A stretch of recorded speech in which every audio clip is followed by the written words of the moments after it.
This part is actually delayed because all of us were very disturbed after that incident in Rajendra Nagar, and we are rather yet to recover fully.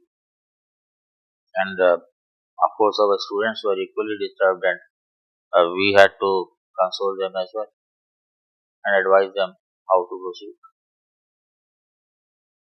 But things cannot be continued uh, like that for long. So we have to reinitiate where we stopped last time. Coming to Manu, I have taken up just three chapters randomly, 5, 9, and 10th, to show how many of the shlokas are genuine and how many are interpolations. Like in the chapter 5, out of 169 shlokas, only 41 are genuine. And I have already told you about the slok 551. In chapter 9, out of the total 324, 168 are interpolations. But in chapter 10, out of say around 135 plus, only 15 are genuine. Only 15. And all those who criticize Manu and they don't want to understand the reality, even know the reality, that originally there was 680 shlokas and now you have, I think, 2685. That means double at least have been entered to pollute. I have already said previously, if I say something and immediately after that I say the opposite, will you call me a sane person? And if it is you, will you call yourself? And if you call Manu as Maharshi, obviously nobody of that stature can do it. Nobody. So to begin with today, I'll start with some of the common observations. I have selected some of the shlokas on.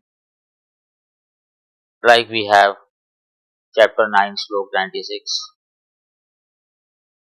I have already said it previously in the last section. Women were created for the purpose of childbearing and men for the purpose of procreation.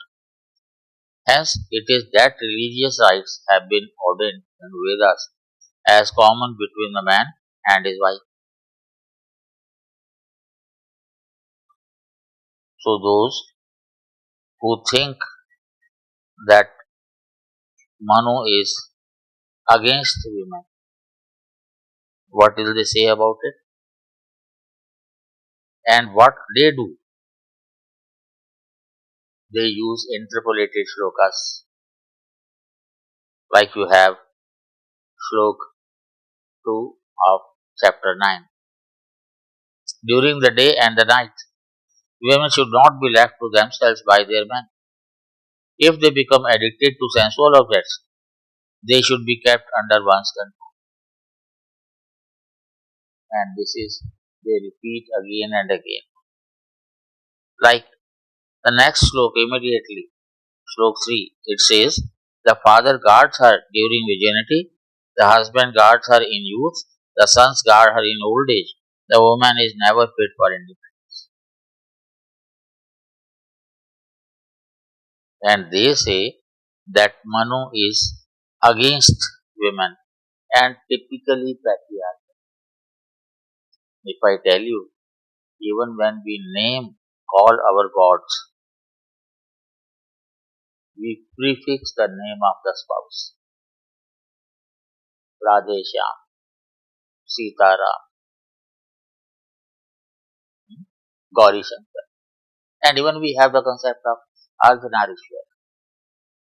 No other thought or school of thought can even think about this kind of concept. In reality, what Manu says about women, last time I have given you many shlokas in that regard. Here I'll again quote what Manu has said in reality. What Manu says, chapter 9, slok 10. No man can guard women forcibly. They can, however, be guarded by the employment of these expedients. He has given certain features of that. And then, women confined in the house under the trusted servants are not well guarded. Really well guarded are those who guard themselves by themselves. Manu is talking that women, they can have their own strength, they can defend themselves much better than anybody else can.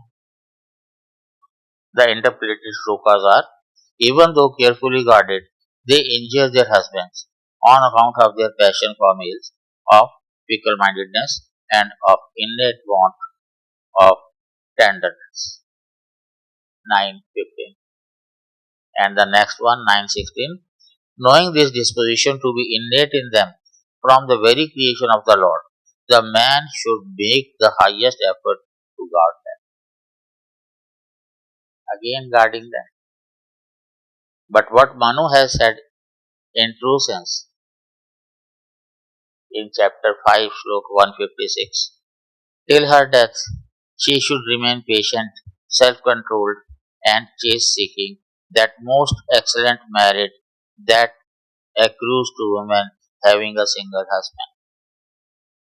And again, in same chapter, slok 102, says, man and wife, after they have passed through the rites, should always so exert themselves that they may not become separated and be unfaithful to each other.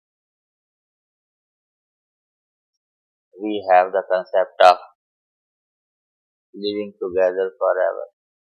They say 7 births, but there is no limit to that. And that is why we do not have any concept of divorce in society. We don't have even the word for divorce. We don't have a word for secular. We don't have a word for religion. We don't have a word for law.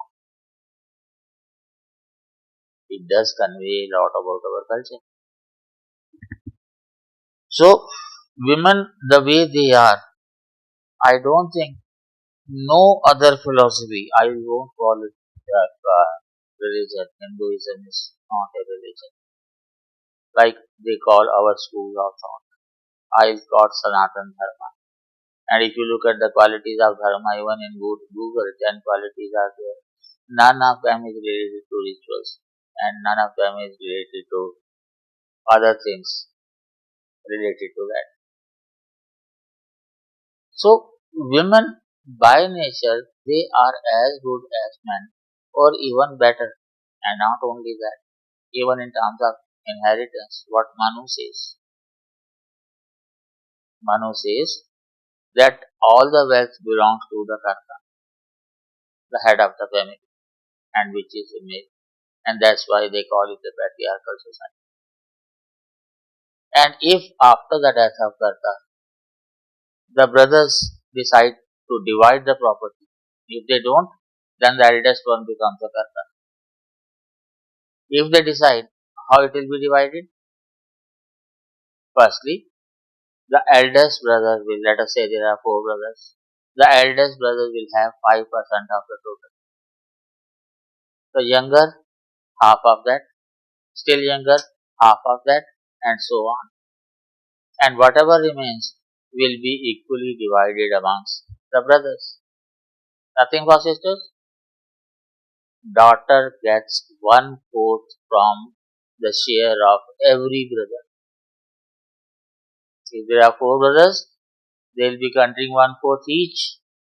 And not only that, there are 6 types of Stridhan, and that Stridhan belongs to the women only. Cannot be shared even by husband. She can give loan to the husband, to the son, but it is hers throughout her life. and she will give to her daughter only, nobody else. So this is the patriarchy in India, in Manu, that you criticize. I wish you read it. Next time I'll tell you about what Manu says about Shudras. Thank you.